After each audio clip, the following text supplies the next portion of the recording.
Bronco fans and football fans everywhere. Welcome to the Broncos Buzz on the MHRT network, as well as our own channel, Broncos Buzz on YouTube. This is a show that is everything Broncos and brought to you with emotion, passion, honesty, and of course, the best part is your comments in the chat, but my comments, Spence's comments, and like I mentioned, your comments in the chat. We are Broncos Buzz. I am your host, Bronco Bill, alongside my co-host, as always, Kona Spence. We put ourselves this way to start the show. We wanted you to see the background that we're using for the show, and now we'll go back to what we normally do. We are. But I just wanted you guys to see the background that we created just for this show because it is AFC playoff showdown at Denver. And we will get into that. We're going to get into a whole lot of different topics and things of that nature tonight. Obviously, you guys are amazing. Thank you so much for being in the chat. As always, really great. We do appreciate it.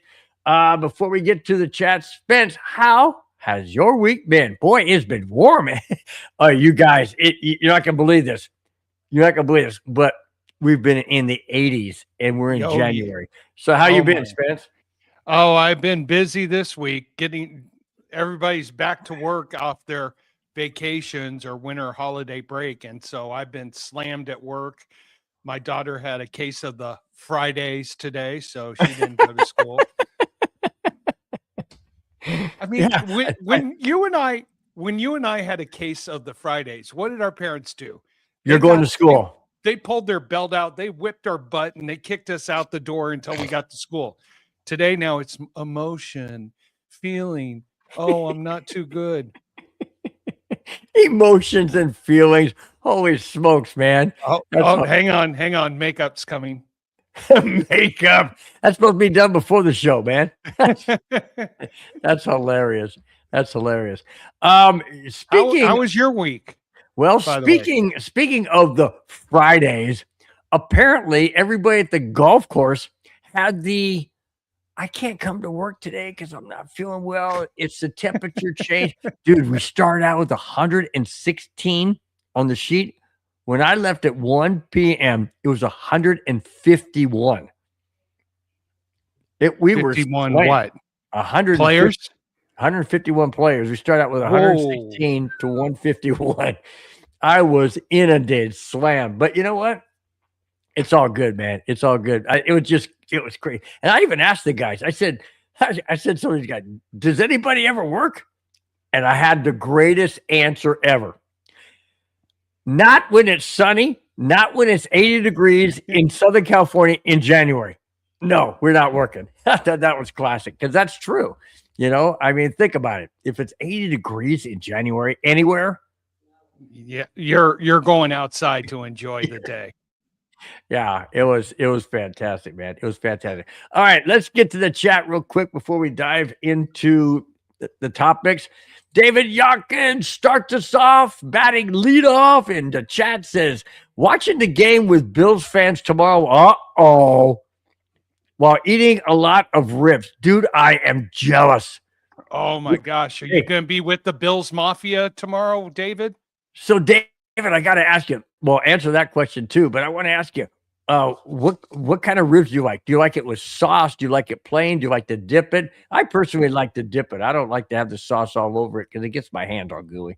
But are you watching it, cheering for the Broncos? No. Maybe. No. Who knows? I know. You better be cheering for the Broncos. Now, is it going to be a big party? Is it like a family party? Is it a bunch of friends? Is it family and friends? What's going on with you, David? Man, I really want to know. That's pretty cool. Mega Sam Miller said, "Go Broncos." That's what I say too, man. Absolutely. Victory lap. Yo. And he says he just got off work. Nice. Just got off work and glad you joined the show. Glad you jumped in jumped. Easy for you guys to say or me to say or whatever. Glad you jumped on the chat, and really do appreciate it. Thanks. Ooh, Curtis Knight says Broncos Rams Super Bowl 60. Now, We've had a few other people in the chat have already said that and predicted it, so it is a possibility. Well, let me throw this out there before we get to the first topic, which is about wild card playoffs. Broncos have to get past the Bills and either Houston or New England. Rams have to get past. Is it not? It's not Seattle. Rams have to get past Chicago in very cold 18-degree weather, and or 49ers and Seattle. Right. So logically, is it possible? Logically, honestly, let me ask you that. I think it is because I think if the Rams can figure out a way, I mean, the odds makers made the Rams a 4-point favorite in Chicago. I'm not sure I'm going to play it right now, but if it stays at 4 points, I might throw a few bucks on the Bears because let me ask you this: if the Rams prevail against the Bears and they have to play Seattle in Seattle, Rams can they beat Seattle? Oh yeah, they had Seattle. They lost last time. But they made a lot of major changes since then. But they had Seattle on that Thursday night. They were up, I think, by 15 points, allowed a punt return, went 3 and out, allowed the Seattle to go down the length of the field. Then they got beat in overtime on 2-point conversion. So it was that close. And I think the Rams learned a lot from that. And plus, I personally don't trust Sam Darnold in December or January. I mean, look at what he did last year with Minnesota when I believe they were 13-1 entering December and went. All right, let me ask you this on the flip side. Do the Broncos, well, I know, don't forget about saying anything about Buffalo. We'll talk about that. If the Broncos get past Buffalo and they play Houston or New England, do they beat them?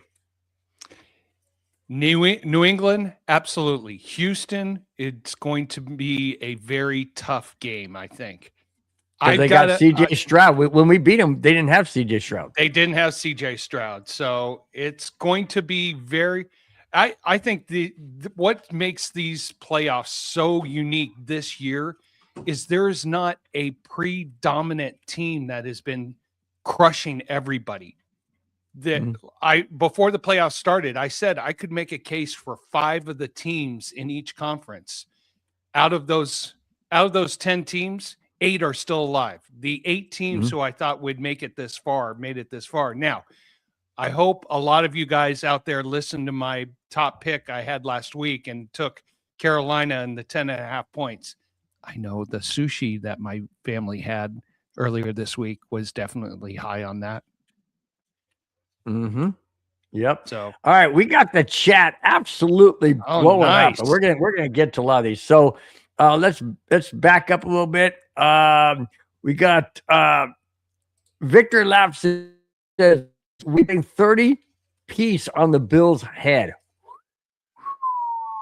I don't know what that means. I'm not quite 30 points. It can go a lot of 30 points. Okay. 30 pieces. I was kind of wondering about that bounty gate. But okay.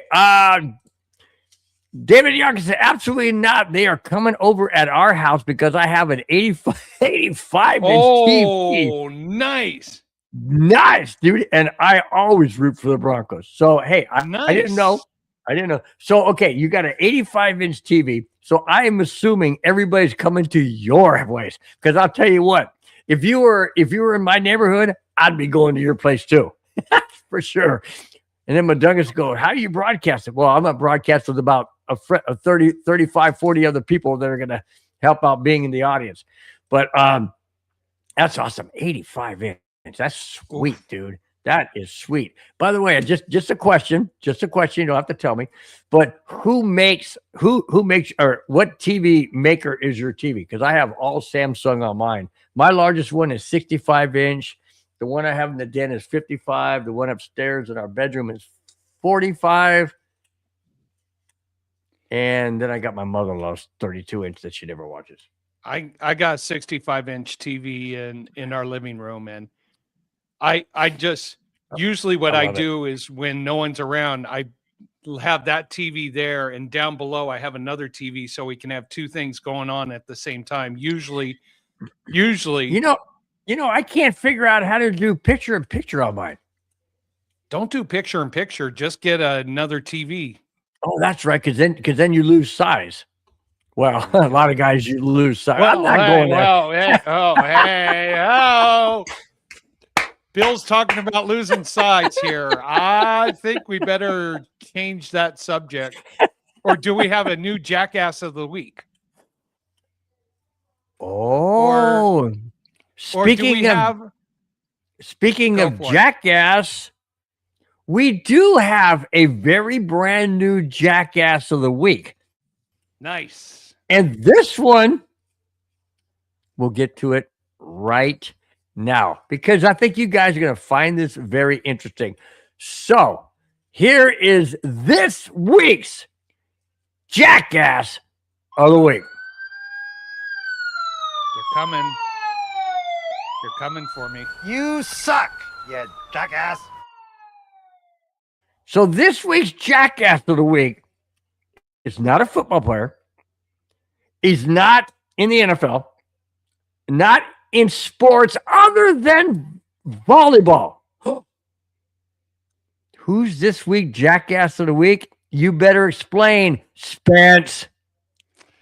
So I wear the hat of jackass of the week this week because we had one of our Canadian friends come into the chat and I said, okay, this week I will be Molson Spence. I never got to the market. I never got to get Molson. Look at his name. That doesn't say Molson. I didn't change it to Molson Spence because I didn't have it. So to my Canadian friend, I'm sorry. I didn't keep my promise. I usually keep my promise. I boldly and happily and proudly shame. I boldly and proudly accept the Jackass of the Week award. And in that honor, I will drink a Kona. That is that's the first time we've ever had a Jackass of the Week with any one of us. But Spence volunteered. Yeah, we talked about it in the green room, and I said, I don't have a Jackass of the Week, and he brought that up, and he goes, I could be it. And I'm like, okay, well, if you volunteer. So hey, you know Spence what? dropped the ball. I dropped the ball, but in life, you know what? You do something wrong, you take accountability, you take responsibility, and you make up for it. So to my Canadian friend, and I had the piece of paper here with his name. Hopefully he'll be in the chat tonight. I will work on drop the ball in that. you know what? If you had my life, you'd be dropping multiple balls. And on that note, let's play the carry-out song. All right. The Jackass of the Week is done for tonight. You suck, you jackass. I was about to say, my wife's coming after me. She's coming after me with sirens. Yeah! Oh, my gosh. That was so freaking hilarious, man. I mean, talk about double entendre, I talked about getting small. Well, never mind. All right. Hello. All right. back to now. How about Clayton Huron? Back to our regularly scheduled program. Now back to our regularly scheduled program where we talk about Broncos and drinks beer and we celebrate Clayton Huron. Hey, guys. What's Smash up, Clayton? That like button. Exactly right. Smash that like button. And share, guys. Absolutely. Denver Broncos for life, baby. Absolutely. Yes. Austin said, "What's up? What's up? What's up? Oh God! Can you guys tell that we are absolutely loony and ready for tomorrow? Can you tell? I mean, the energy that I feel, the energy I'm getting from Spence is because Spence is not normally like this. He's not normally like this. But the energy I'm getting from him, the energy I'm getting from the chat, the energy I'm feeling, guys. I'm cautiously optimistic, and we'll get into that a little bit later. But I'm excited, but I'm also cautiously optimistic. Look at that. Even Clayton says, "Oh man, I'm getting so excited." Well, yeah, that's what we are too. That's what we are too. Absolutely. We're the first game of the day, which you and I had texted, and I had said to you, I was like, you know what the NFL is going to do? They're going to make sure that we're not in the primetime slot. We're going to be the first game on Saturday. You know what? Who cares? Let's go out, get our victory right away, set the momentum, set the Here's the standard. deal. Here's the thing, too. Think about it. We have a Saturday game. If we win, we have that extra day of rest because the championship game is always on Sunday. Those who play on Sunday will get the normal rest. They don't get that extra day. Yep. So there you go. And if I remember right, when you are the number 1 seed, you get to choose which day you want to play on. So the Broncos probably did choose the Saturday so they could get that extra day. Well, not only that, but they make Buffalo have to have 1 day shorter. Amen to that. Works for them. Yeah, absolutely. Mega Sam Miller. Nice to see you in the chat. Since Houston has a elite defense by 17 yards. Well, you know, Houston does have a good defense. They do have a good defense. Yeah. And go ahead. I was going to say Clayton Huron pointed out some of my points that I'm going to talk about, or we're going to talk about at the end of the show, but I'll bring it up now. It says pressure Allen all night, and we need to run, baby. Keep Alvin on the bench, Bo doing his things, and our defense flying around all game in our running game. But I would like to see Bo using his legs. I disagree, and I'll tell you why. All he has to do is take one shot, and we're done. One shot, and we're done. Well, wait a minute. You were Stidham's biggest fan during the preseason, wanting him to start over Bo Nix. We got a good and capable backup, according to you. Yeah, but I don't want to see it now. Now that Bo Nix put up 14 wins, I don't want to see freaking Stidham in there. I know, but hey, we have a capable backup. So, but let's not think about that. Let's just think about this. The Broncos need to make a statement. And this is a statement game. This is a revenge game. This is also, and I was going to mention, this is probably Vance Joseph's biggest interview to date. Bite your tongue. I don't want him to go anywhere. I know. I don't want him either. But if he's going to go make the jump to another job, the spotlight is all on him. Yeah. So, while we're looking at this as the Broncos moving on in the playoffs, there are so many other perpendicular items that are a part of this. You know, coaches who are on the job interviews. That's some of the biggest things that we have to worry about. True. So, going back to the 85-inch color TV, smart TV, bingo, Samsung. Yeah, you can't go wrong with Samsung, David Youngkin. You can't go wrong. I love Samsung. Absolutely. Anthony, what's happening? How you doing? Hopefully you're enjoying your Friday. He's calling Denver by 7 over the Bills. Good call.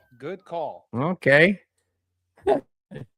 32-41. Put that. Dylan Gabriel winning MVP. Dylan Gabriel win MVP next season because he's better than Drake May, and Stanford combined. or maybe not Stanford. I think it's what's the name? Stafford. Dylan Dylan Gabriel. Gabe. Isn't he the Oregon quarterback who's staying another year? Oh, is he staying another year? Yeah, I thought he announced he's staying another year. Oh, okay. But that's what I think. Huh. Wow, Clayton Huron says 30 years being a Broncos fan. Oh yeah. Guess what, Clayton? I'm going to shock you. Well, maybe not shock you, but I'm going to reveal. You said this year is going to be 30 years for you being a Broncos fan. I've been a Broncos fan since 1976. This year marks 50 years. 50 years I've been a Bronco fan. And oh, wait a minute. What does that say back there? Super Bowl 50? There you go. Let's make it Super Bowl 60 on my 50th year of being a Bronco fan. I would love that. Anyways, Cam Dean, I'm gonna say that. Cam Dean, I hope I'm saying it right. I'm a Rams fan, but I wish you guys luck tomorrow. That's all well and good. Hey, Different Cam conference. Different By the way- conference. So By the way, gotta give a shout out to my buddy Mike. Dylan Gabriel is on Cleveland Browns, not staying at Oregon. Oh. My mistake. My misrepresentation there. Wow. So 32. Let's go back to this here quickly, and then we'll come back to you, Candyman. Dylan Gabriel winning MVP next week. What? Madungus chimed in says, "Why is everyone excited? Is something going on tomorrow?" Yeah. Look at the background. Broncos Buzz is taking over the neighborhood tomorrow. Yeah. Look at that right there. AFC playoff showdown. That's what's going on tomorrow. So let me just go back. Go ahead. Go back. quickly. Pull it up. So- Go ahead. Yeah, 32 GLK 41. Yeah, Dylan Gabriel, Oregon quarterback who is with Cleveland, not returning back. So my mistake. I apologize there. Thank you, Mike, for giving me that information. I appreciate it. So Paul Costa says, "You're Rocky Mountain High." Rocky Mountain. Rocky Mountain High. Yeah, good old John Denver. Man, I can't believe John Denver. Yeah, he had so much potential, and then that one plane crashed, an experimental plane. Yeah. But anyway, yeah, you know what, Mega, you nailed it, and we were going to talk about that too. Bills are on a short week and are banged up. If we can hit Josh Allen numerous times and sack him and hit him after he throws the ball, not without a penalty, obviously, but legally, and rough him up a little bit, I don't think it's going to be the same. And he has his main two receivers are out with torn ACLs. So, we're going to get into all of that, but guys, you are absolutely blowing up the chat. It is so cool, man. Tavon Morris says, "What team has male cheerleaders?" I'm reading for them. Well, college teams do. I don't think any pro team. Yes. I don't think any pro teams. Yes, I've seen it. In pros? I think. Well, no, Really? not a team that's still alive, but I think The team that's still alive. in the playoffs. But I think I hate to say this, I thought Minnesota had some male cheerleaders. Madungus, no, we already talked about that. I don't want to see Stidham. I know. No, Madungus just verified Minnesota has male cheerleaders. Yeah, Madungus, I got it before you. Yeah. Where'd you see that? He texted At the it to bottom? me. Oh, you texted. No, he Oh, sent wow. a I didn't know that. Let's see. Well, that's an obvious thing, Easy X. Pass rush is the best. Pass defense is suspect. Need Bo to start faster than normal and outscore Buffalo. Well, of course we want him to outscore Buffalo. But no. I get what you're saying, that we have to move the ball down the field. We have to eat up time. We've got to control the ball. We got to run. We got to run the ball primarily, because Buffalo has a really good secondary against the pass. Really do. And I don't know why Jacksonville, not that I wanted them to win, but I don't know why they went away from the run game. They had almost 150 yards rushing and stopped running in the third quarter. I'm like, what? You know what? I'm like, what do you got, stupid? Exactly. You know what? Jacksonville had so much control of that game, and they fell apart. They were making bad offensive calls, and their defense just forgot to play defense. Oh, I'm sorry. Time. I know what the problem was. Vegas called down and said, "Don't run the ball." That's what we need. We need Buffalo to win, because we got more money on Jack. I mean, is that far fetched? I hope it is far fetched, but one never knows. It's in the playoffs. It's far fetched. I know. I agree. What? Victor laughs at people are calling for Stidham. What? No. You were calling for him in the preseason. In the preseason is preseason. It's okay. Hey. Excuse me. Paul Costas. Oh, all right. We got Paul Costas on here. Nice. So Denver has advantages. Home field with a high altitude. Heavy word on the word high, if you know what I mean. Mm-hmm. Sean Payton is much better than Sean McDermott. Oh, I didn't realize that. Both Sean's. Okay. And the Bills are banged up, including Superman,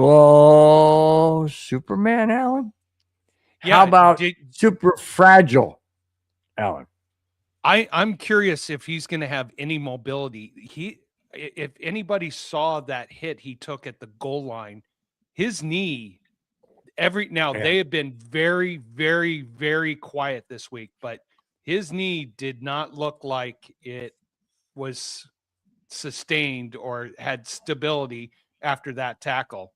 And he was not moving at top speed after that hit. So we'll see. And also, I think he threw the ball and banged his hand on a helmet So the Bills are banged up, and there's great opportunity for us for this game. And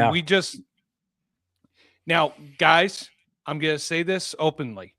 Don't freak out if we're down maybe 3 points, 6 points in the first quarter, first half. Patience.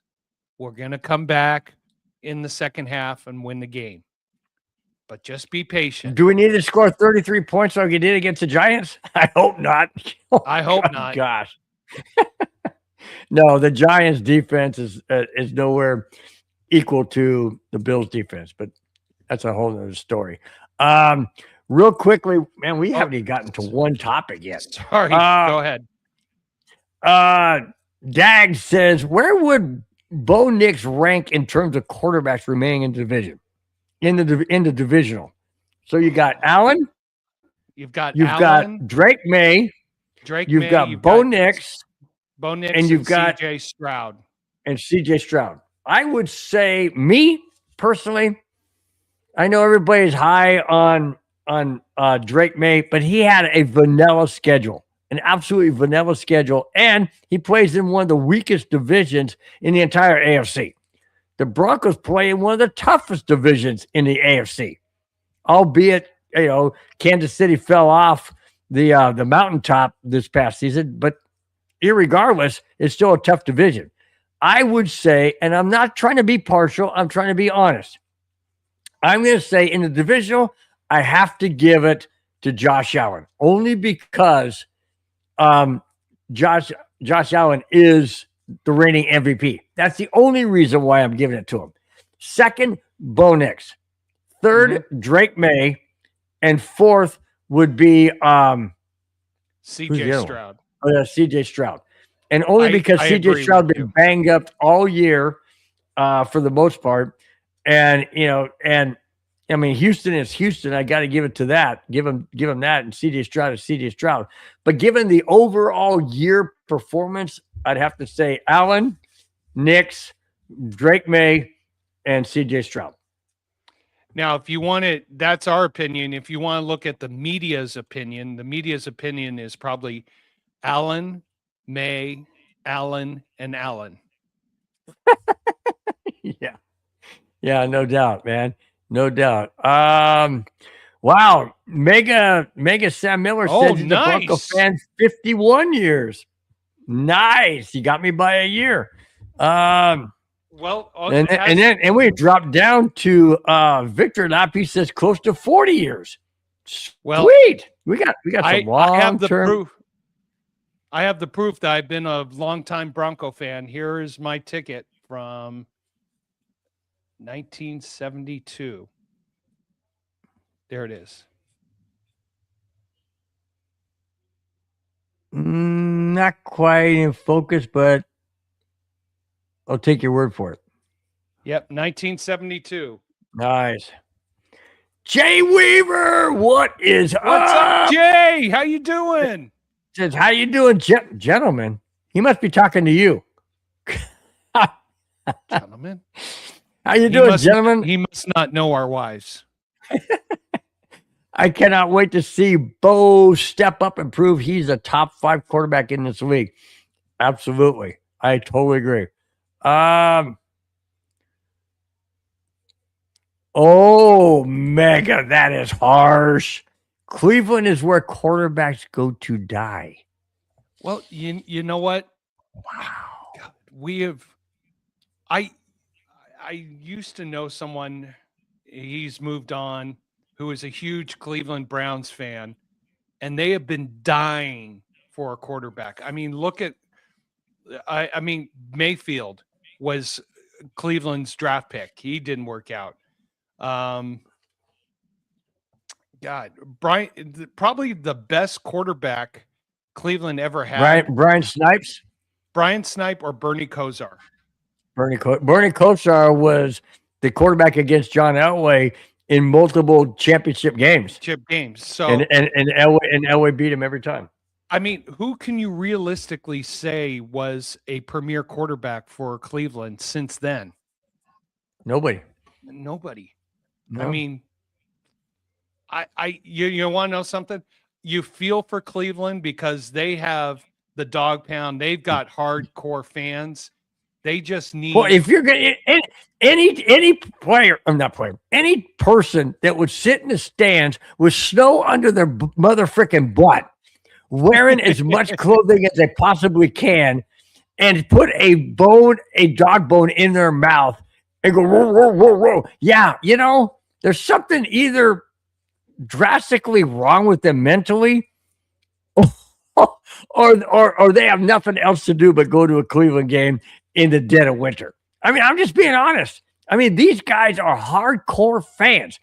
I go to a golf course at 41 degrees in the morning, and I'm bundled up like I'm going to Minnesota at 41 below. I mean, I am bundled up. I got battery. I mean, excuse me. I got heated gloves. I'm serious, dude, because I'm out there and I'm like, this is freaking cold. These guys are nuts. These guys are crazy. And how about the guys in Cleveland? And you've seen it before in other stadiums. They take off their freaking shirt and they're freaking bare-chested naked.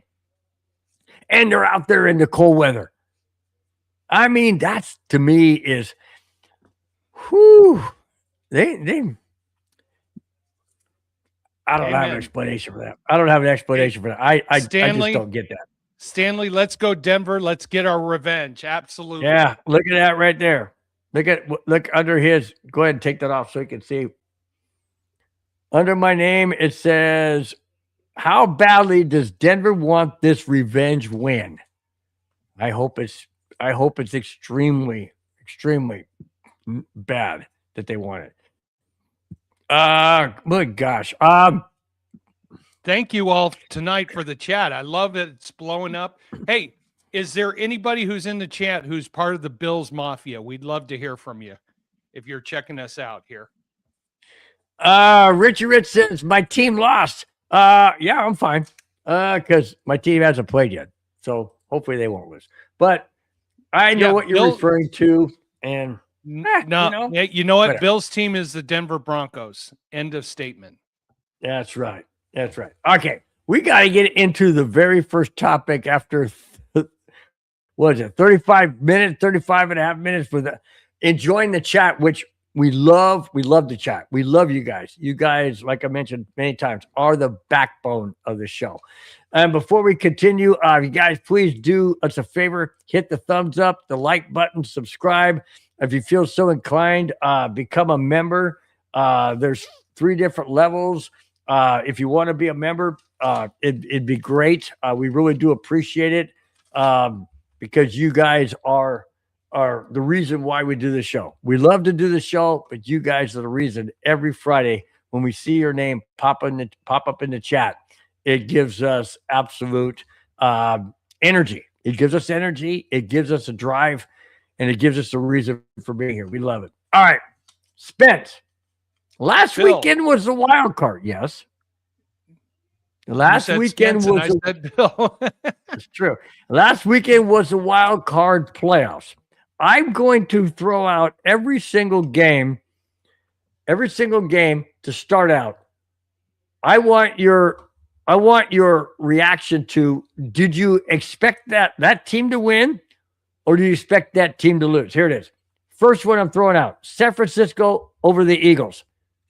I was shocked because San Francisco had so many injuries, but at the same time, you knew that Philadelphia was going through some internal turmoil. And so am I shocked? On a scale of 1 to 10? I kind of like a 3 or a 4. I really thought Philadelphia was going to win that game with all the injuries that the 49ers had, but the 49ers pulled it out, albeit suffering a major injury to their tight end who's not going to be available. So that one was kind of a shock. I thought Philly would pull it out. All right, let me ask you this. Were you surprised that Philadelphia didn't play better at home? No, not surprised. Philadelphia, would you believe this? Philadelphia. Well, we beat them. We beat them in Philadelphia. West of the Rockies, including the Rockies, did not do well this year against those teams. I mean, they lost to the Chargers. They lost to the Broncos. They lost to San Francisco. So, yep, there you go. They did. Right. They did beat the Rams, but shaky. All right, how about this one? Patriots over the Chargers. Not surprised at all. The Chargers are so discombobulated as we speak. I mean, look what they did there. I don't know what their offensive plan was for that game, but whatever. We got a topic on that. We got a topic on that. So I'm not sure what was going on. Hey, Nehemiah, how you doing? Nehemiah Reyes, what's up? Says hi. I said howdy. All right, third one. Interdivision, Bears over Packers. You know what? The Pack.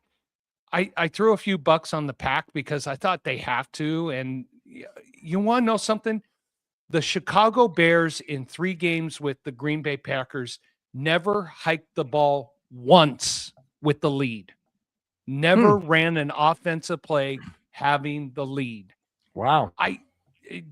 There is some discombobulation with Green Bay not being able to close out games this year. What's going on? You had the Bears.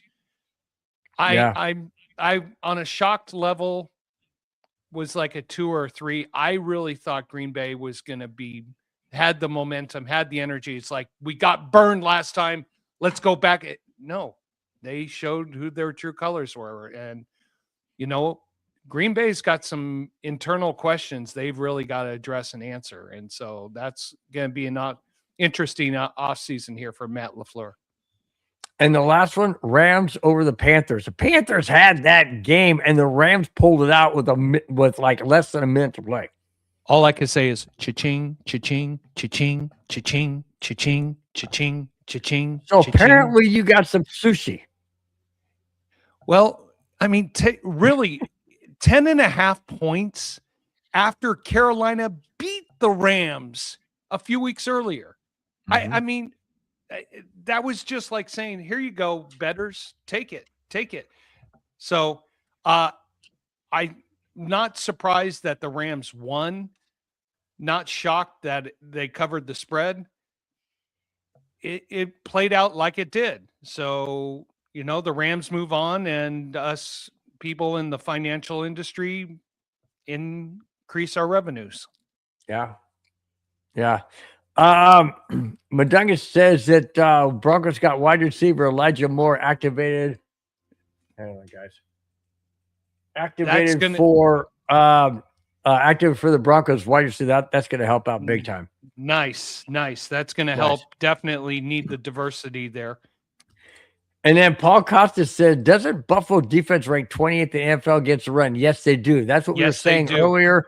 That not Carolina. That who did Buffalo play? Jacksonville. That Jacksonville just didn't run the ball. They stopped running it in the third quarter, about halfway, 2/3 through the third quarter, when they had almost 150 yards rushing, and they stopped running. It's like Denver cannot do that. If you're putting up 125, 130 yards rushing through 2.5 quarters, guess what you keep doing? Running the frickin' ball. Because Buffalo's defense in the secondary, I don't know if you guys know this or not, but Buffalo defense in the secondary is ranked second best. Yeah. And you don't want to try and pass deep on them. You just don't want to try and do that. So, but you don't want to be in a situation where it's 3rd and 10 and you have to get those 10 yards. So, running, so that's right. Running ball. And this is where RJ Harvey has got to prove himself, running between the tackles. Well, I was going to say he looked good against the Chargers, but they had their third string in there. So whatever. You want to know something? But he got the experience and he got the vision that he needed. True. So hopefully that'll carry over to the game against the Bills. And if I remember right, I was just checking the weather. I'm thinking it's going to be in the 60s up there. I thought it was going to be, the game was going to be, I'm sorry. 30 something. 36 right? degrees. It's going to be 36. Almost 60 on Sunday. Right. Yep. Yeah, almost. But the game's on Saturday. But 46 MD, you hit it right on the handle. Allen can't deal with the pass rush. That is going to be the issue of the game. If our pass rush can get to Allen, but they have to bracket. They have to bracket the outside, force him to come up the middle where Singletary or not Singletary, Singleton, or who's the other guy up the middle? I can't think, but one of those guys has to shadow Allen. You got to shadow Allen, because if that guy starts running, and if you have man-to-man and everybody's running deep and the defenders have their back turned, he's going to run for 15, 20 yards. So you're going to have to, that's another good one. I just cut off in midstream. Remember Bernie Kosar, Cleveland? Yep. There you go. Another good one. So Jack Canna, what is up? What is up, Jack? How many beers am I behind you? Because this team's not in the playoffs, probably about 4 or 5. Okay. Kidding. Hang on here. One sec. Hang on. Audrey, how you doing tonight? So what Audrey, do you think what about is the new up? Commanders Stadium renders? So it looks like the Commanders are unveiling a new 70,000 capacity stadium on the historic RFK site. In plans for opening in 2013. That's interesting. So a lot of 2013. 2030. Sorry. Oh, 2030. I was going to say 2013. Wow, we're going back in time. Well, I'm living up to my title for the show, the Jackass of the Week. So got to maintain it. Jack Kenna, thank you so much, man. Thank you so much for your support, man. Really do mean it. Really do appreciate it. Thank you so much. Said Jack Kenna. He did say, I love this show as a Raider fan. It's great, man. We try and we try and bring in a whole lot of different topics, a whole lot of different, and we don't alienate the chat. We may not be able to bring up everything. It depends on the content. But hey, if you don't like the Broncos and call them donkeys, I may not agree with that. 99.999% of the time I won't. But hey, we're not going to alienate you from saying it. Put it that way. Jalen, Yeah, how you doing? Bill. Thank you for being a part of the show, and wish for a good game this week. I want us to win, of course, but I You appreciate almost being said a part. wish you luck. You almost said wish you luck. No, I You- didn't say it. I did not. I know, say but it. you all I know, but I Now, kind hey, of we gotta be courteous and respectful to we our are courteous and opponents. respectful. But Jalen, thank you for being a part of the show. We appreciate your comments. So, Jalen, are you a hardcore victory lap guy? I mean, victory lap guy. Oh my God, I'm sorry. That's what I'm Hardcore wondering. What are you saying? Buffalo Mafia guy. I'm sorry. I'm just got too much on my brain. We're all Victory fans lap, of victory yeah. lap, right? Victory lap. Running around. Oh, got it. Yeah.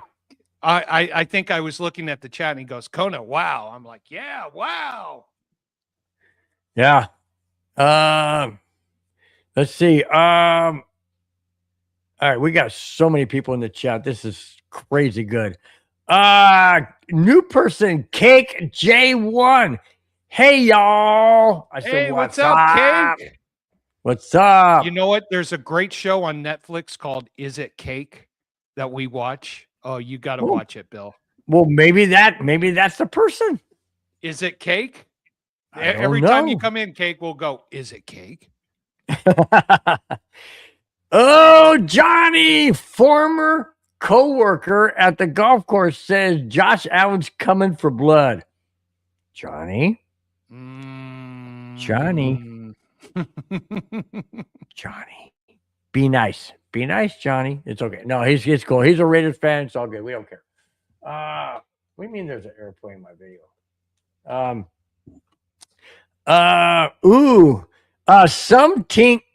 Something wrong. Come on, read it. Read it. Something wrong. That's funny. Good gosh. Buffalo is the Patriots' kryptonite. You have to say it right. You gotta go. Something wrong. Something wrong? Buffalo is not the Patriots' kryptonite. Oh my gosh. You guys are something else, man. You guys are absolutely something else, man. Good stuff. Good for you, Jack. Good for you, Jack. Spence number 4. Uh-oh, who popped in? Oh no. He said, don't bring me in. Okay, I won't bring you in then. Probably Madungus. Johnny, let's go Bills. Wait a minute. Wait. Johnny. Wait. Your Raiders are not in it. The AFC West is the Raiders and Broncos are the only Broncos are the only team left in the AFC West. Why are you saying go Bills? What did I do to you? Because you want to know something? Hey, there are people in the world who support negativity. So you know what? But I love Johnny. Johnny's a cool dude. I love this guy. He's a great guy. We had him on our show several times. And now he's stepping on our throat. What the heck? Hey, you know what? The chat. You're entitled to your opinion. But here's the deal. Only one team can win. Is it the Bills? Is it the Broncos? Look at the top up there. Is it the Bills? Is it the Broncos? Oh, let me go this way. That guy over there. Is it that one? It all depends, Denver Seahawks Super Bowl. Is that West Philly back? Okay, so revenge a Super Bowl 48 12 years later. Okay, I'll go for that. Hey, we're on a revenge tour. We're on a revenge game, I should say, this week. We're on a revenge game. Well, tomorrow we're on a revenge game. We lost to Buffalo last year in Buffalo 31-7.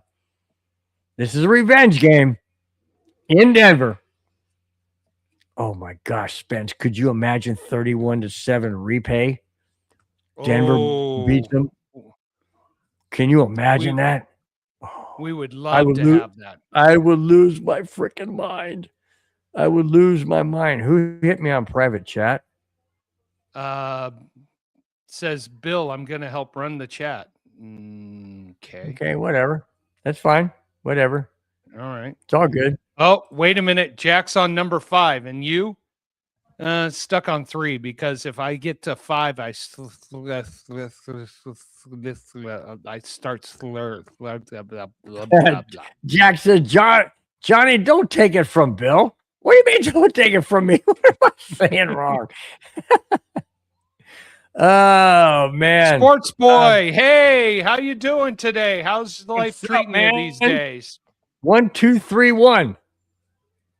Isn't it supposed to be 1, 2, 3, 4?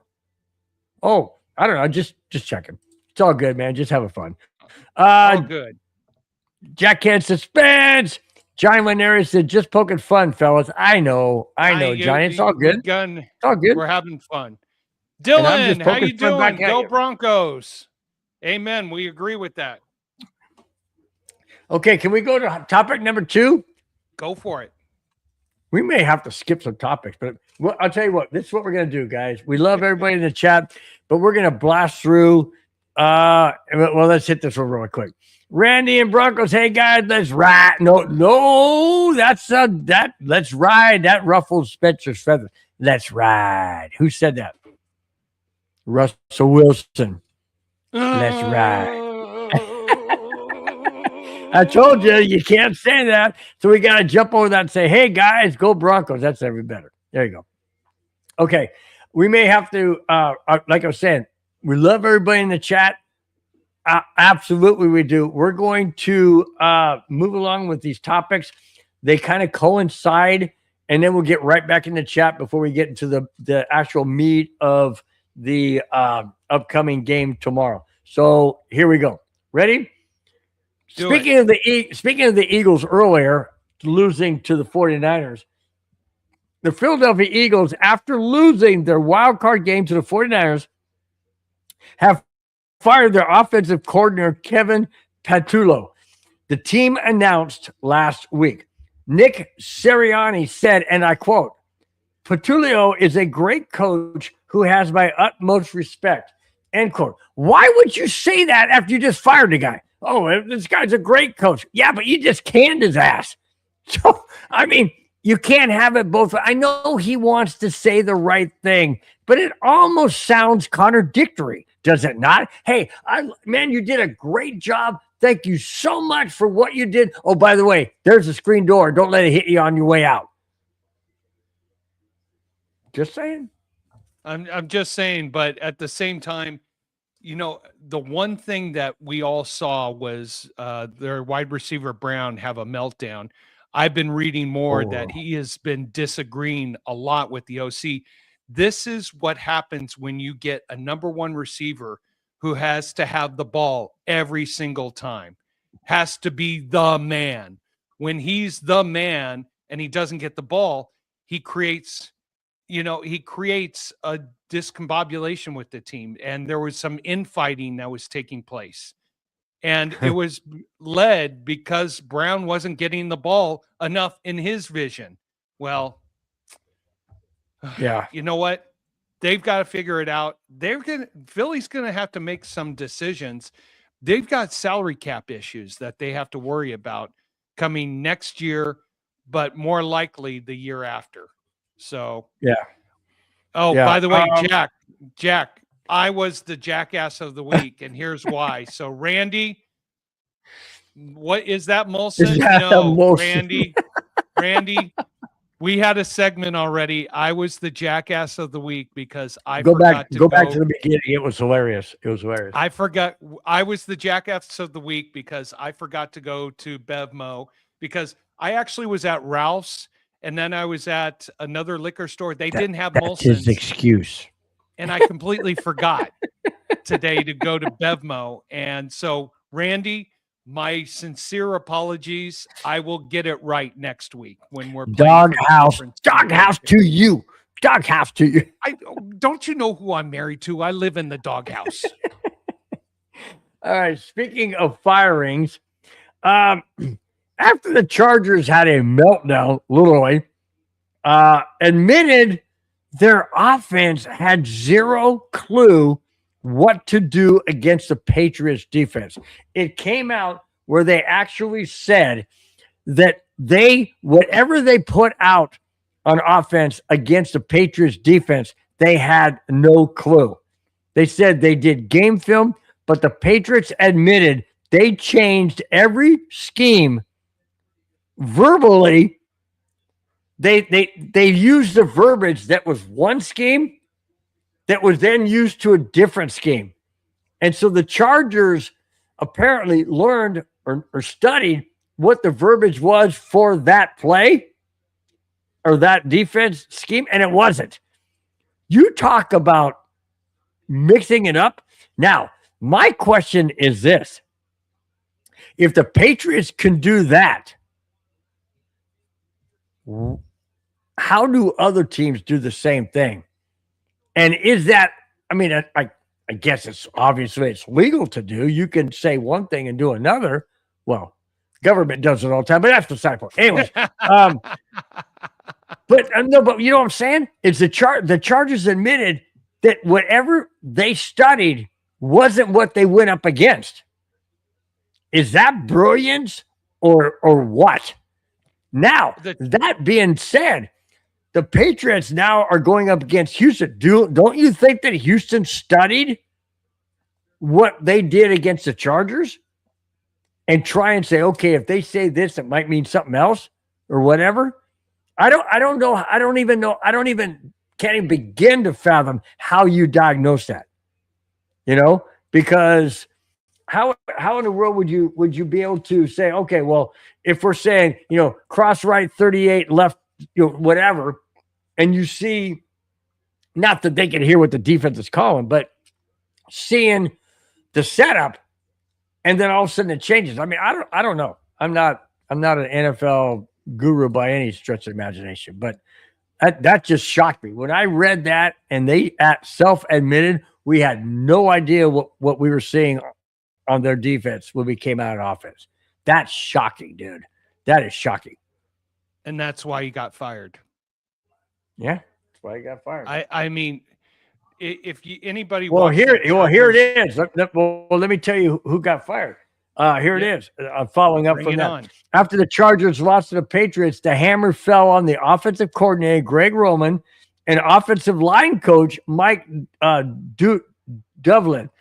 The offense has struggled all year, and with just 3 points last week against the Patriots, that was the last straw for both those guys. Now, does it fall on the offensive coordinator? Does it fall on the offensive line? Well, offensive line is beat up. But does it fall on the offensive coordinator when the defense of the Patriots are changing? They're showing you one thing, but then they're even starting to play in that formation, and then they switch. How is that on the offensive coordinator? Because your defense in a playoff gives up only 16 points and you get 3. The first thing I would point the finger to is Harbaugh, because you had a 4th and goal at the 2-yard line and you went for it. Now, yes, that was stupid. Aggressive, that was stupid. But when you're the road team, you get points. Put 3 on the board. Get the momentum going. When that pass was, there was no one open. So look at that. Unfortunately, that set the table for the rest of the game. Michael Oz says Vrabel has the Belichick mindset on defense. There you go. On defense, that's what you need. This is what drives success in the league, is a defense. Your offense, you just want to get enough. Now, what drives ratings? What drives fans? Offense. What builds winning organizations? Defense. Yep. Well, what won Super Bowl 50 for the Broncos? Defense. Their defense. Yep. Yep. Absolutely. By the way, God above all, come on. You're a holy man and you're calling us donkeys. I mean, treat thy neighbor as you want to treat thyself. Let's be loving to everybody. Come on. Donkeys are a cross between a mule and a horse, right? Yep. So a donkey is not a horse. Just saying. I'll tell you this. Well, here's the funny part. Dude, does everybody realize that the Baltimore Colts have a horseshoe on their mother freaking helmet that signifies a horse? But they're not called the Donkeys. Are not a team in the NFL. I meant the Indianapolis Colts, whatever. They started out in Baltimore. Get me all round up. You're back in the early 80s, late 70s. Let's bring you into the time machine, into the 2020s. Oh, hey, hang on. Time out. Kenneth. Shout out to the host. I'm a new subscriber. Thank you, Kenneth. Yeah. For subscribing. Appreciate it. Thank you so much. Really do appreciate it. Thank you so much, Kenneth M7C. I just flashed into the time warp. Now I'm into reality. I believe the year is 2026. Whew. The Indianapolis Colts have a horseshoe on their helmet, which signifies a horse, correct? Correct. Why aren't they called donkeys? Now, because they're not in the playoffs. The Chargers, who, if you look at their crest, I will bring it up, has a horse on there.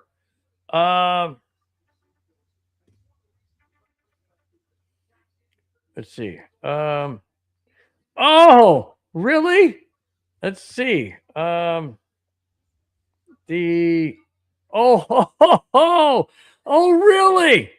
How come they're not called donkeys? Wait a minute, that is the right one. Nah, yeah. Don't worry. Don't play into it. No. I'm going to show it.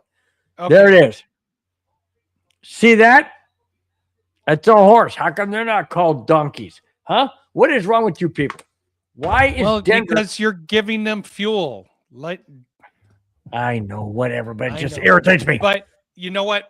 Anytime I see a text from Randy, because I was the jackass of the week, I got to address it. So go ahead. Randy, can Houston upset the Patriots? Fairbairn will outkick the Patriots 1916. I will tell you this, Randy.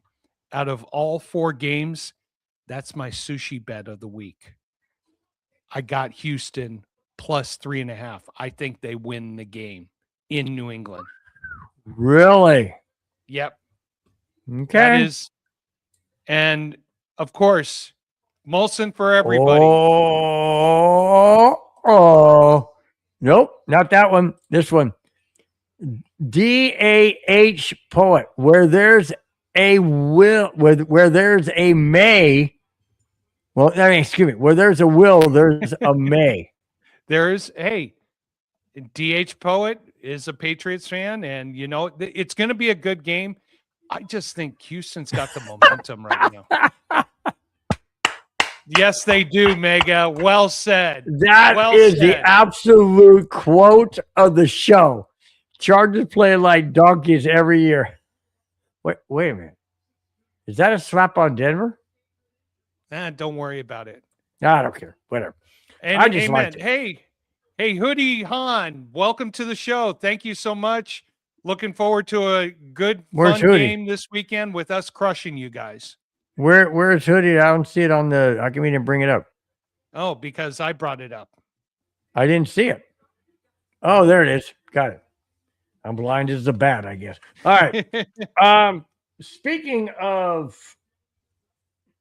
coaches being fired, how about a coach who just decided to walk away?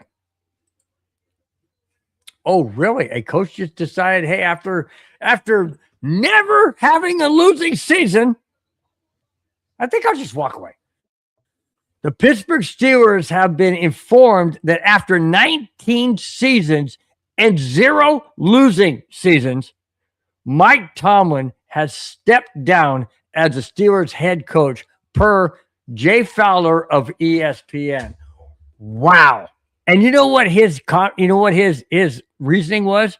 He said to the media and to his players, I feel the best situation for the Pittsburgh Steelers is for me to walk away. What? Are you serious? Wait, whoa. Stop the presses. That's an old saying, guys. You won't get it because there's no newspapers anymore. But anyways, stop the presses. 19 seasons as a Steelers head coach, never had a losing season, even with the washed up Aaron Rodgers, even with the washed up Russell Wilson. He never had a losing season. And he's walking away saying that's the best thing for the team. Spence, I can't wrap my head around. Not that I like the Pittsburgh Steelers, because I don't. Not that I like Mike Tomlin, but the guy is a genius to win 17 straight seasons without a losing season. Explain why he would walk away. You know what? Sometimes change is good. He's been there 18 years or 19 years? 19 years. Maybe, and here's what I think is going to happen. He's going to go into the media, and he's going to take a year away from football and be able to visually see the industry of kind of football. Like Sean Payton? Kind of like Sean Payton. No, exactly like Sean Payton. Take a year out of football and regroup, revitalize, get a new vision, get a new, a new background, get a new idea for the NFL and football moving forward. Sometimes a break helps. I'll give you an example. So in 2023, I had a great job with an organization, and surprise, after almost 9 years, I got laid off. It crushed me because I loved my job, but I took 5 months off and I got a vision of what I needed to do to help my family and to make things better. So now I have a great job, trying to make it even a better job. But sometimes change is good. A break helps refresh, revitalize, get a better vision of what football is, because he had one singular vision with Pittsburgh. Now, get a year off, get into the media, maybe open your mind to different avenues, come back a fresh coach, and come to a team who needs somebody like his vision to take him for another 15, 20 years. Right. Following on that, says Mega Sam Miller said Tomlin is a great coach, but his approach is a little dated. You agree? Yeah, I think it is. That's why I'm saying a year off to really look at the NFL, look at what football is today, what it was, what it is today, what it will be. So take that time off to revitalize oneself.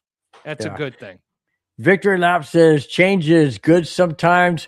Paul Costa follows up by saying Pittsburgh was treading water. Pittsburgh and New England are all about winning Super Bowls. I agree. Pittsburgh Steelers have won many Super Bowls. Steelers, Patriots obviously have won a lot of Super Bowls. No doubt about that. And also, if Tomlin came back, you kind of have to bring Rodgers, or do you have a quarterback? Or hey, Tavagod. There you go. Tavaquad nailed it, I think. They suggested he do that instead of having to fire him. That makes sense. That makes sense. Well, it makes sense for the organization too, because it saves face is what it does. It saves face. It saves face, but it also, if someone wants to hire Tomlin away, the Pittsburgh Steelers can get draft picks or get some kind of compensation for his rights, like we had to give compensation rights to New Orleans to get Sean Payton. Yeah. Well, that is true, Paul. You nailed that one. Pittsburgh have lost 9 straight playoff games. That's true. 9 straight playoff games. Yeah. Now, let's go to a couple of let's get close to wrapping the show up. We got several topics. They're all Bronco topics now, and that's what the show is winding into, coming into tomorrow, or heading into tomorrow, I should say. excuse me. Speaking, well, we haven't spoke of, but we're speaking of head coaches. Sean Payton has turned the Broncos team around. Last season, wild card playoffs, first time in 9 years. This season, number 1 seed in the AFC, first time in 10 years. Within 3 years, Payton has led the following as a Broncos head coach. These are remarkable. He took over a team that was irrelevant. Very true. Had a washed up quarterback. In who? Russell Wilson. That's for you, Kona. Russell Wilson, washed up. He lost to the Miami Dolphins 70-20. He took an $85 million salary cap hit. Drafted a rookie quarterback he's never had to work with. Created a winning culture. And oh, by the way, icing on the cake, coached Denver to the number 1 seed this year. Has Sean Payton really been that spark that the Broncos have needed all of these past 10 seasons? My answer is yes. Spence, why do you think Sean Payton was so instrumental in turning the Broncos organization around in just 3 years with a rookie quarterback? I think it's just like we were talking about the potential for Mike Tomlin. Sean Payton was in New Orleans for a long time. He left New Orleans, went into the media, and got a new vision and saw what it was that made organizations successful. He talked to a lot of people. He got a lot of input. He visually saw other teams instead of narrowly focusing on just one team and what their objectives was. So he got more of a global brand look to how you establish or how you get a better team. He came to the Broncos, and what did he do? He improved the culture. What's one of the first things he did? He got rid of Russell Wilson, the disease, the plague. Yeah, so now, true. So now what do you have? You have players who want to be here because there is a winning mantra. You've got players who are coming up for a contract who are not taking mega bucks. They're taking enough to keep them happy, but to also bring other players and bring other resources to there. Sean Payton has learned you create success by creating a culture that is going to help the next guy, that is going to help the teammate. One of the reasons he doesn't have a number 1 receiver. Look at all the teams that have a number 1 receiver, that have attitudes, that have, I want the ball, me. How many of those teams are still left for the playoff hunt? Yeah. Not many. So Sean Payton took the time off to learn what developing a successful organization is. He's implementing that right now. Now what's going to help his legacy is, can he maintain it? Something like it happened in New England. Can you get a legacy building with consistency here in Denver? That's going to be his next milestone. Well, how long does he really want to coach? He said he only signed a 5-year contract, and this is his 4th year or 3rd year. Third year? Third year. He's got 2 because more. He had to deal with 2 years with him. No, 1 year. No, 1 year, because last year was Bo Nix. So just 1 year. Well, okay, that's right. 1 year with him. So let's see what Sean Payton wants. I will tell you this. We get a Super Bowl or 2, or we're making AFC championships, or we're making deep runs on a consistent basis. I think he ups for another 5 years. He wants to out Belichick. Let's see if he can do it. Why not? That's the goal of any coach, to out Belichick. Yeah, true, but I don't know, man. You can go back and look at Vince Lombardi back with the Packers in Super Bowl I and Super Bowl II. Go back and look at the Colts, where they put the AFC, or back then the AFL, on the map by winning the Super Bowl. I mean, every era has their team, their coach, their guy. Patriots had Belichick and Brady. Do the Broncos have Sean Payton and Bo Nix? Is that the next one? I mean, it's interesting. I mean, the Steelers had Chuck Noll for all those years. I mean, every generation has their. I mean, you don't have to go too far back to look at Kansas City and Andy Reid and Patrick Mahomes. I mean, every generation or every segment has their guy. Is the Broncos or the Broncos had Mike Shanahan back to back, John Elway. You know what I'm saying? So I don't know. Enjoy this while you can because Fernando Mendoza's coming. That's big Raiders. Yeah, he's coming. But who's going to coach him? I think that's even a bigger question than you guys drafting Mendoza is who's going to coach him? Who's going to teach him? Who's going to mentor him? Yes, he is very talented, and we're going to see a lot more of that on Monday night against the Hurricanes. But who's going to coach him? That's probably even a bigger question. Yeah, true. All right, on the heels of the first Sean Payton one, here's another one. Sean Payton knows. Oh, you know what? We're down to get the last three topics. Here we go. Sean Payton knows the importance of home field advantage. Since Denver is home, Payton wants the Broncos faithful to get as loud as they can when the Bills are on offense. Payton said, and I quote, "The noise level needs to be the loudest when they are in the huddle. Can we do that collectively for the entire game? That's a huge advantage for us," end quote. My question, Spence, is simply this. We heard Bronco fans yell loud. We've seen the cameras shake from time to time.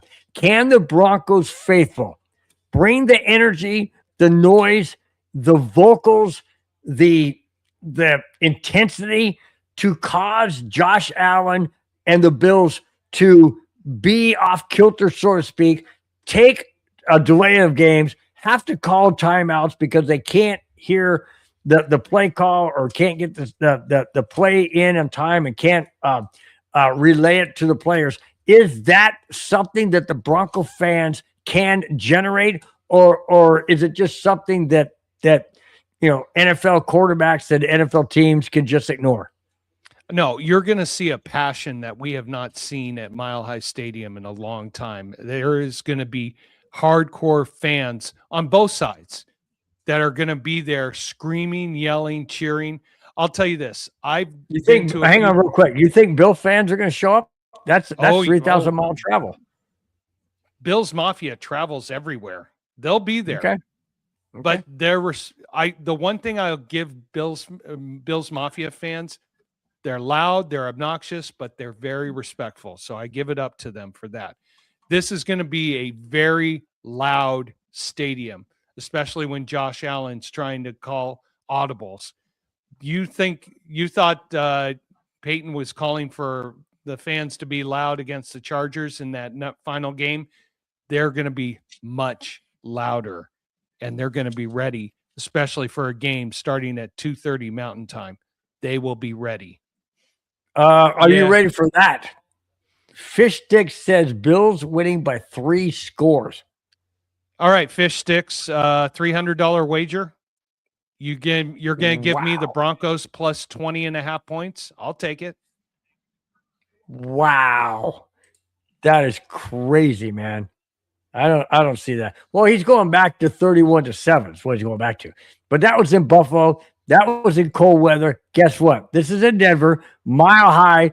And let me remind you, 5,280 feet above Buffalo Bills sea level. Just saying. And home field advantage and revenge is on the mindset of the Broncos. Let's flash back to 1996 when the Denver Broncos lost to the heavily underdog Florida Fort, no, not Fort Pan. Yeah, Fort was a Fort. No, Jacksonville Jaguars. Heavily geez. underdog Jacksonville Jaguars, and the Broncos lost that game. The following year, when the Broncos won the Super Bowl, revenge tour, baby, revenge tour. We beat the Jaguars, beat them down at home. Oh, also got revenge against the Kansas City Chiefs and revenge against the Pittsburgh Steelers. All three of those we lost during the regular season. I know that we didn't play Buffalo in the regular season. We played them last year. Do you think for one moment that defeat has left the taste buds and the mindset of Sean Payton, the coaching staff, and the Denver Broncos, and Bo Nix? You think so? No. I think that was a great learning experience from them, and they're going to take that energy and bring it to this game.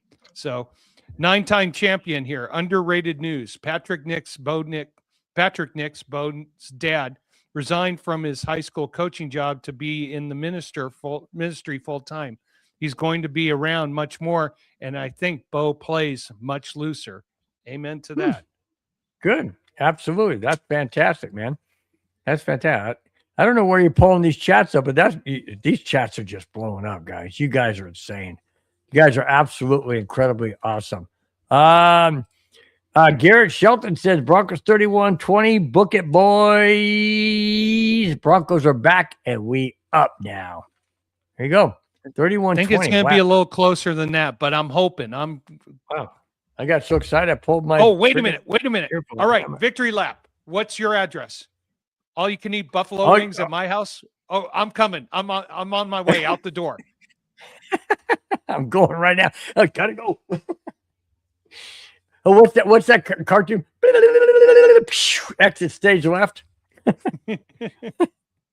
Oh my gosh. Wait, hang on. We got to show at Let's what? Be fair. What?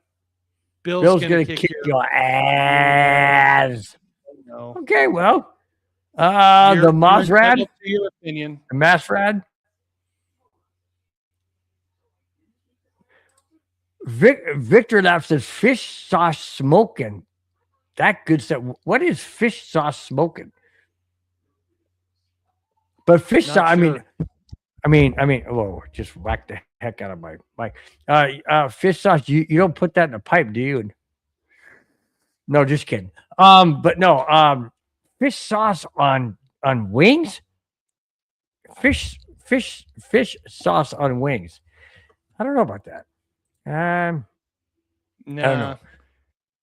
Hang on here one sec. So Derek Rios, 1-10. What's the worry level about, Josh? 1-10. Is that his road record in the playoffs? Could be. Appreciate you being part of the chat, Derek. I take it that Fish Sticks doesn't like Riley Moss or he doesn't like Alex Singleton. But you know what? I think he's just trying to get under everybody's skin. That's fine. He's entitled to his opinion. It's okay. It's all good. It's all good. Trying to go down the list. Okay. All right.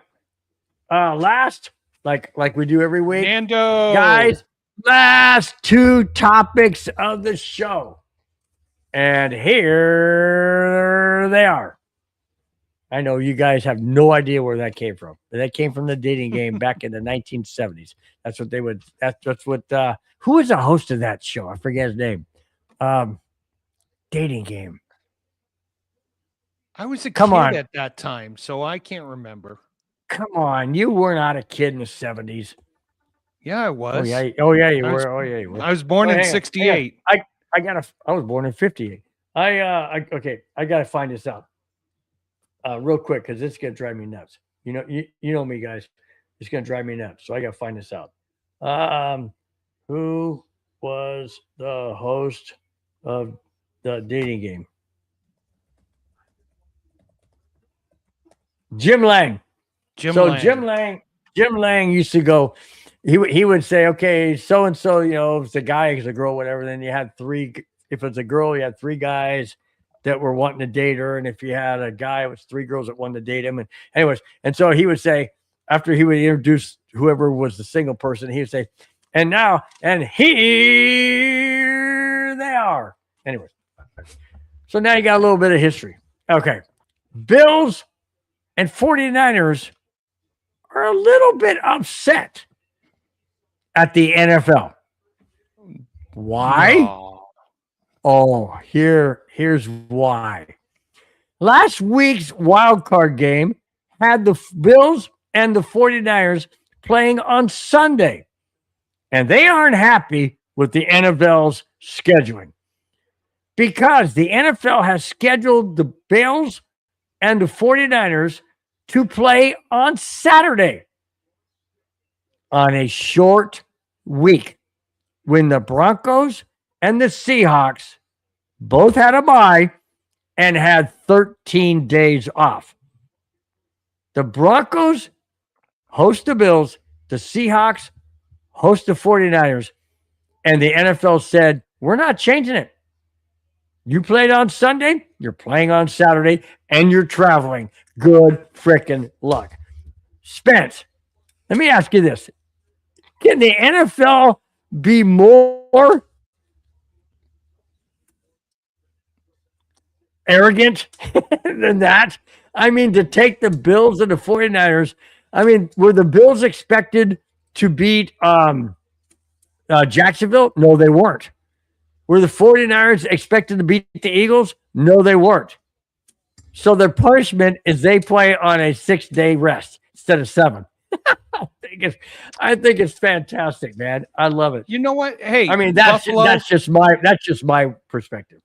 Buffalo and San Francisco, win your division, and then you won't have this problem. You're a wild card team. Guess what you're subjected to?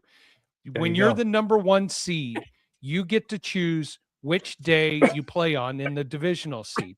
Both Seattle and both Denver picked Saturday. Guess what? You have to deal with it. If you want to complain all you want, complain, whine, wah. You still have a game to play, and be thankful it's not on a Thursday night. So you know what? Yeah. Man up, play hard, and don't beat my Broncos. So we got a hater in the house. Oh, Empire State Rail fan says Buffalo's going to destroy your asses. Because why? Because he hates the Broncos. Okay. Yeah. Well, guess what? Okay. I've got one thing to say to you that I say to everybody. I say to myself. I say to Spence over here. I say to everybody. We cannot control the outcome. We can only cheer. We can only support. And we can only hope. Outside of that, we have zero control. So you can hate the Broncos all you want. We welcome you in the chat. You have your say. You have your comments. All we're saying is we're Bronco fans and we want the Broncos to win. Are they going to win? That's out of our control. Period. Any more than you can wish and hope that the Buffalo Bills win, which is totally out of your control. You can sit there and say, well, we're going to win. Sure. Somebody's going to. And if you say we're going to win and they do, and you feel good about being that guy that pushed them over the top, so be it. Because we feel the same way. When the Broncos win, we go, yeah, we were there. We had a part in it. Sure. But the bottom line is we cannot control the outcome. Just remember that. Put it in perspective, because on any given Sunday / Saturday / Thursday / Monday, or whenever the NFL wants to play, we cannot control the outcome, period. So enjoy the game tomorrow, and may the better team with the better, higher score win. That's all I'm saying. We love you, ahead, Michael. Spence, Thank you for being part of the chat. We love you guys. Thanks, Michael. No, thank you so much, man. This is how we do our show, Michael. We're all, everybody who's here, we're on a huge couch. We are family. Beers. We're discussing. We have discussion. Bill and I lead the discussion, but anything you guys say in the chat, if we have to go on a tangent and discuss it, amen to that. So thank you guys for being a part of the show. Thank you for coming. We appreciate you being part of the show. Ooh, freezing rain in Foxborough Sunday afternoon. Wow. I wonder if that's why they scheduled the game so they could have the weather. Yeah, there you go. I like this one. This is redo this is freaking hilarious. Yeah. Son of Sammy Davis. The Denver Broncos offense and a Wi-Fi signal have one thing in common. They both tend to disappear right when you really need a connection. But bum. Good one-liner there. That is good though. Although I would interject a different team in there, but hey, it's all good. Like I said, we can't control the outcome. All we can do is cheer and support. That's all we can do, man. It's just like when your kids go to school and they come home with bad grades. I mean, there's nothing you can do. All you can do is support them and help them and hope that they do the right thing. And I mean, granted, parents have more control over their child than we do over a team. I get it, but I'm talking about a broader thing. Spence, I don't know if anybody's getting this, but I am. I don't know. Let's see. Anything else going on in here in the chat? No. Let's get to that last topic. Ooh, Empire State says he's going to the game. Wow. Nice. And he hates the Broncos. He hates the Broncos. He's going for the Bills. So are you part of the Bills Mafia empire? Let us know. Yep. Could be. Absolutely could be.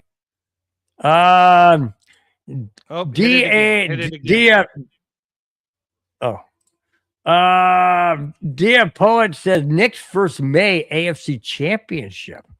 Networks. That would be. Networks will love that.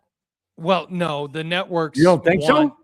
No, the networks want Alan May. They want the East Coast. They want to control everything. Oh yeah, I forgot. Remember, they hate. The networks don't know that football exists west of the Mississippi River.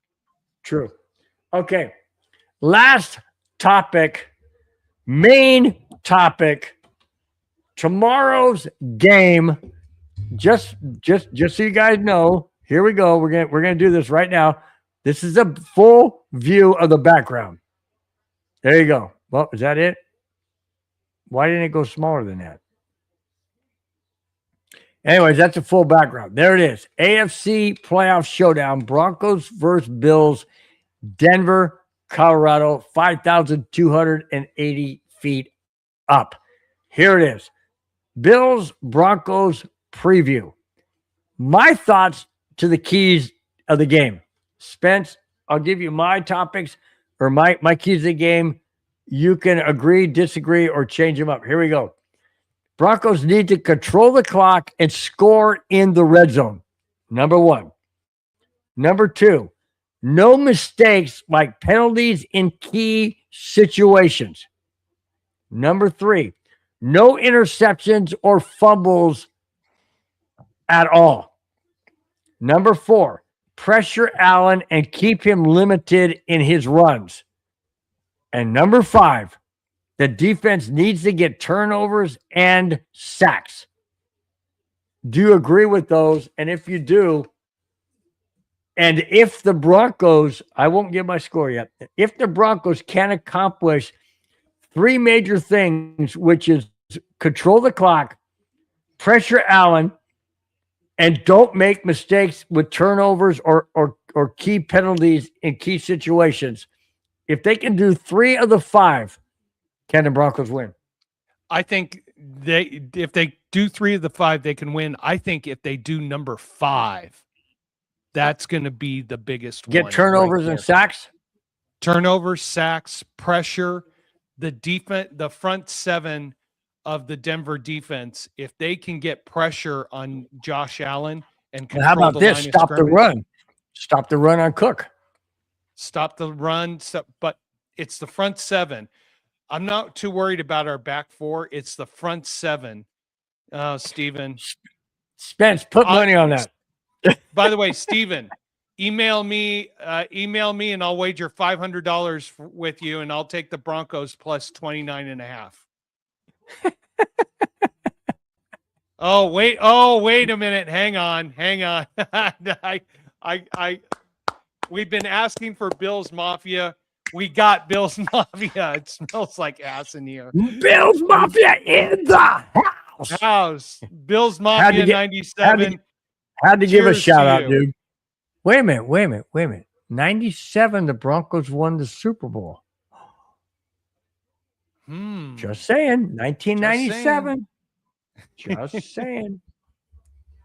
Kind of coincidental, but okay. No, I think the difference in the game is going to be our front seven on defense, because we control the line of scrimmage. We can put the offense in a favorable position to score, not to dominate, but to score and to put us in a better position. You know what? But Douglas, I have to agree.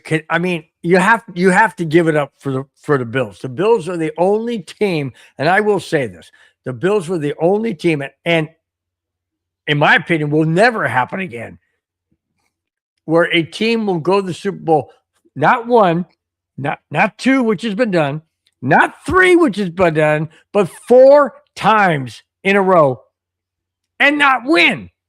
That will never happen again. Ever happen. First off, it won't happen that a team will go 4 times in a row. That will never happen again. And again, it will never happen where a team goes 4 times in a row and lose all 4. And not only that, but lose twice to the same team. It's just uncanny. It's uncanny. I want the Buffalo Bills to win a Super Bowl, just not this year when Denver's in it. That's the only time. You know, if Denver's not in the playoffs like they weren't the last 9 years, Buffalo had a full opportunity to go to the Super Bowl and win it. I don't want them to be anywhere near it this year. Why? Because we're playing them tomorrow. That's why. So, anyways, that's uncanny, man. Uncanny. 90, 91, 92, and 93. The Bills lost 4 straight Super Bowls. That's insane. That's absolutely. I really felt bad for them. Back then, I really did feel bad for them. Why? Because Denver wasn't anywhere near the playoffs. So, but I did feel bad for them. Anyways, all right. So, with those keys to the game, Spence, anything you want to add to it? Take away from anything else? I'm gonna make my final score: Buffalo 20, Denver 23. Broncos win by 3 points, keep it close, but they control the line of scrimmage, put Josh Allen on his toes. How does Denver win at 23-20? Very easy, very carefully. No. What I'm saying, how do they win? Does it come down to a late whatever, a touchdown or something, whatever? Are they traveling? No. What? They get a field goal and then the defense closes out the game. Okay. You want to know what I have? Let's and hear it. we don't talk about our predictions. This. We don't talk about it. We don't discuss any of this at all on the phone, even green room, none whatsoever. I have it Buffalo 21, Denver 20. But the Broncos kick a late field goal to win at 23-21. That's why I asked you, how did you have your 23? 23-21, Denver. Lux kicks a game-winning field goal in the end, and Denver walks away, or I should say celebrates away with the win, 23-21. So Spence has a 23-20. I have a 23-21. You guys have it, I don't know, something like 49-3. Buffalo, I don't know. The one guy said we're going to win by 30 points, three scores, whatever. Last year was last year in Buffalo. This year is this year in Denver. We will see what really happens. Once again, guys, we can't control the outcome. And most importantly, neither can you. So with that, we just say, let's have a great day tomorrow. Let's enjoy it. Spence, before we check out, why don't you go down and run the absolutely incredible chat that we had tonight, and then take us home with those in the chat. Oh my God. Thank you so much to everybody in the chat tonight. Anthony, 27-20 Denver. Nice prediction. All right. Ladies and gentlemen, boys and girls, children of all ages, the chat. Thank you so much for being a part of the show. That. David Yonkin, thank you for always opening up the show. Appreciate it. Mega Sam Miller, appreciate you being a part of the show. Victory Lap. Thank you for staying in for most of the show, if not the entire show. Appreciate it. Curtis He's Knight, right there. thank you. He's right there. Thanks. Amen. He was in there for the entire show. Curtis Knight, thank you for being a part of the show. Clayton Haran, they're early. Hope you had a great night. Hope you have a great weekend. Drink a few if you can. I know you might not be able to, but drink a few this weekend and celebrate. Austin D. Reg, appreciate you being part of the show. Anthony 303, thank you so much for being a part of the show. 32 GLK 41 is a huge Dylan Gabriel fan with Cleveland. Appreciate you being part of the show. Candy 99 Rams Farm, appreciate you being part of the show. Oh, Teflon Don wanted to let us all know that he farted. Okay. Squirrel Spectre, thank you very much. Hey, over here from west of New York, go Bills. Well, good luck tomorrow, but not happening. Teflon Dan, I did that. Some guy named Madugi. He's into male cheerleaders on the Minnesota Vikings. Okay. Paul Costa, thank you for being a part of the show. Appreciate all your comments during the show. Tavon Morris was also into male cheerleaders. Okay. Staley 413, let's go Broncos. Yes. Easy X12, best pass rush. Amen to that. Dogs 1879, thank you for being a part of the show. Brian Savage, thank you for being a part of the show. Jay Weaver actually called us gentlemen.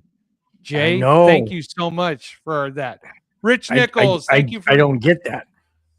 Thank you for being part of the show. Nitter Maya Reyes, thank you for being part of the show. 46MD is a huge Texans fan. I think they go to New England and get the win. I'm sorry, Patriot fans. I think they get it. I know I could be wrong. Richie Rich, thank you for jumping into the show. Appreciate it. Audrey Cortez is a Commanders fan. Enjoy your new stadium. Appreciate that. Jack Kenna, what number drink are you on right now? Oh, I know. We're getting to Bills Mafia says 35-27. Just throwing that in. Go ahead. Just saying. Not going to be that high scoring. Jack Kenna, what beer number are you on? Are you still with us here? Teflon Dan, thank you so much for being a part of the show. West Philly Black, I'm sorry your Eagles didn't make it through the wild card round, but he's saying real quick. Football fan says, hi, I'm a Seahawks fan. Just jumped in. All right, great. Nice. Thank you, buddy. Football fan. Thank you so much for that. Cake. Is it cake? Oh, no. But thank you for being a part of the show. Sports Boy. Hey, back to you.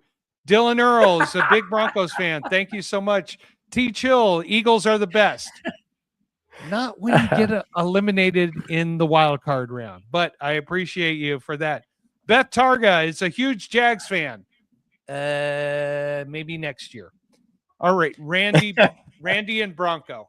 I am the jackass of the week for not having the Molsons this week. I will make sure I have them next week. I'll make sure I change my name. It's Molson Spence. I am the jackass of the week. Oh, well, we move on. Michael Odds, network. The networks want New England and Denver. I think they want New England and Buffalo. Wells Fence says 35-7 Rams. Okay. If they can do that in Chicago, good for them. Logan Haar, go Bills. Thank you for being part of the show. Black Spartan, Denver taking on L tomorrow. No, they're not going to. Hopefully not. Hopefully not. Big Tex, Broncos 31-17. Thank you so much. God be well with all. Called us donkeys. Come on, God. You're supposed to be a religious equilibrium, balanced out. be good to thy neighbor. Come on, dude. Hoodie Han is a Bills fan. Thank you for being part of the show. We appreciate it. Kenneth M7C, new subscriber. Thank you for being a subscriber to the show. Don't Poet is a Patriots fan. Good luck on Sunday, but the weather might help you. Tava Quad, thank you for being a part of the show. Note Bot GBT. I might have been a bot, but it's a huge Pittsburgh fan. Thank you for being part of the show. Logan, thank you for being a part of the show. Noah's a Bills fan. Thank you for being part of the show. Appreciate it. Big Raider Ruckus, big Raiders fan. Thank you for being part of the show. By the way, Fish Sticks, I still haven't gotten your agreement for the wager that you were saying that the Bills were going to win by 21. I'll take 20.5 points for a few $100s. Let me know if we're in agreement there. Garrett Shelton, the Broncos 31-20. Thank you for being part of the show. New one, over under for Josh Allen being in the blue tent. You want to know something? I can't do that because I don't want to see people hurt.